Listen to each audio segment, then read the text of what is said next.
The day started at 7:15 a.m. when 17 pupils from Year 8, 9 and 10 met for a news meeting to set the day's agenda. They were accompanied by BBC Radio Norfolk whilst they divided themselves into smaller reporting groups. It is a great opportunity to have the experience of real-life journalism using real stories which involve real people in the community in and around your school. This is BBC School News Update. I'm Jen. And I'm Dylan. The countdown is on. Just 60 days to go until the brand new state-of-the-art school opens its doors to pupils in Norwich, leading the way to digital learning.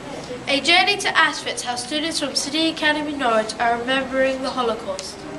And from East Anglia to the Far East, why City Academy Norwich is spreading its wings all the way to China. City Academy Norwich will be handed its keys to a brand new school building in just 60 days' time. The £22 million site welcomes its first pupils on the 14th of May. The project is the climax of 2 years of planning that has seen the school transformed since its former life as Earlham High School. Mr Burgess, head of Discovery School, said, "May the 14th be with you." Students from City Academy Norwich are making a journey to Auschwitz today to remember the prisoners who died there. The trip is a real opportunity for students to gain a better understanding of the Holocaust. Teachers from City Academy Norwich head to the Far East this Easter to the Hewlett-Packard Conference in Beijing. Representatives from the school will travel nearly 5,000 miles to China. The opportunity to find out more about STEM-based learning. It was a successful evening for arts in Norwich last night when students from City Academy Norwich took to the stage to perform So You Think You're a Superhero by Pavan Vug in front of Philip Shepherd from the National Theatre in London. An audience of parents, teachers and students turned out to see the young people trend the boards. The hall was filled with laughter, and one of the stars of the show, Brad, said she was delighted with how the show performance went. And now for sport. At noon today, Year 7 and 8 girls netball tournament starts. The girls have worked extremely hard to get this far. From tall to small, each girl has put amazing amounts of effort in. We wish you all luck. And finally, the weather today. Not a great day for Norfolk today. Fog, and more fog. Involved here today.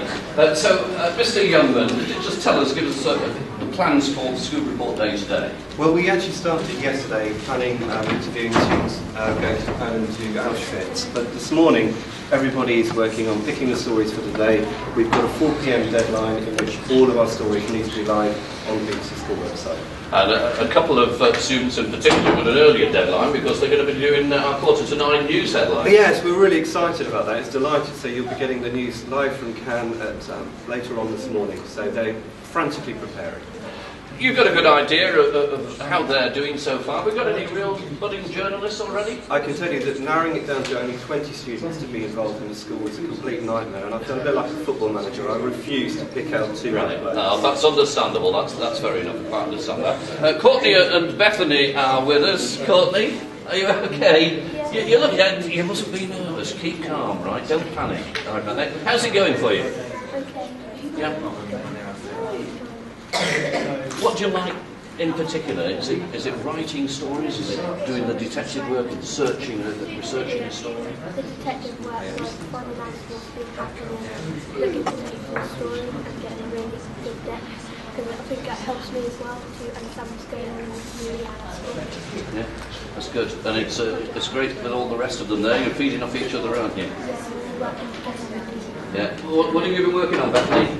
Well, today we're just over in English lessons we've been learning basically around the news and how it works, and then today we've been working on separate stories and getting back into their class. And it's all coming to a climax today, isn't it? Because you're really coming to the sharp end of things. How are you feeling about it all? A bit nervous, but Yeah. When you found out that you were going to be on BBC Radio Norfolk this morning, are you? a bit nervous. Just a bit. Once you've done it, it's like riding the bike. Once you learn to ride the bike, you'll be fine. Yeah. Yeah, I'm sure. You have a great day today. Now, as I say... What made you want to be a journalist? Really, because I like playing records. So I started in nightclubs and discotheques many years ago.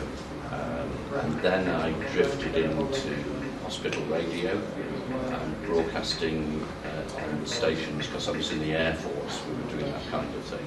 So that's how I got into it in the first place. And it I grew into it from there. But primarily, I just went to play records. So you think like journalism is a career where you have to build up to it, you can't just go for it, you have to have like billions of dollars behind you. That's right. I mean, this what you're doing is the best way to get into it, because it is actually building a career up in stages and building your knowledge and your skills up, which I didn't have any of. So really all I could do is go into a studio and play records.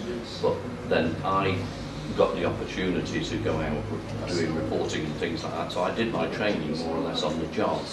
And it was at a time in the BBC and in the media generally that not everybody wanted to be in the media, not like today where it's one of those careers that a lot of people, there's a lot of competition to nowadays, but in those days there wasn't really. And so I sort of fell into it in a way and just was given the chance to do it. They asked me once to go, they said, we'd like you to do a bit of reporting, can you use a ewer? Now you won't know what that is, but it was the name of an old-fashioned tape recorder that the reporters used to go out with, and I didn't know, just like you, I thought, what is a ewer? But I didn't say it out loud, I just said, yes I can. And so I went in to do the job, and then I got hold of this recorder and found somebody and said, could you use this? And taught myself on the job. So one thing that I have learned, and that's whether, whilst you're learning your career as well, if you get an opportunity to do something, don't say to yourself, well, I've never done it, so I'm not going to have a go. Have a go at it, because even if you make a hash of it, you'll learn something from it. So do you enjoy your job? Enormously. I enjoy my job that much that I look forward to getting up at 2:30 every morning. You must enjoy it. I must enjoy it. It must be a very good job to go at 2:30 in the morning. Well, it is because I avoid all the traffic, you see. There are advantages to starting work early. Have you always wanted to be a journalist? No, I was a mathematician. I was in the RAF, you see. I was in the Royal Air Force. And I was coming out of that, and I needed something else to do.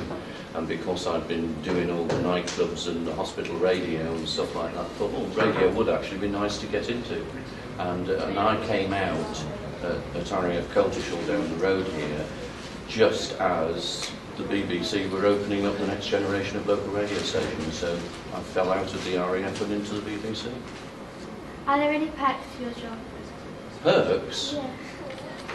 Well, people have a misconception that people are always giving you things, but there is actually a rule within the BBC that you don't accept gifts, because people could be misconstrued as bribing you to maybe be biased on a story. Okay, I'm talking about the extreme situation, but the rule is that you don't accept gifts. But you can, I mean, like today, you can accept hospitality, a nice cup of tea, and especially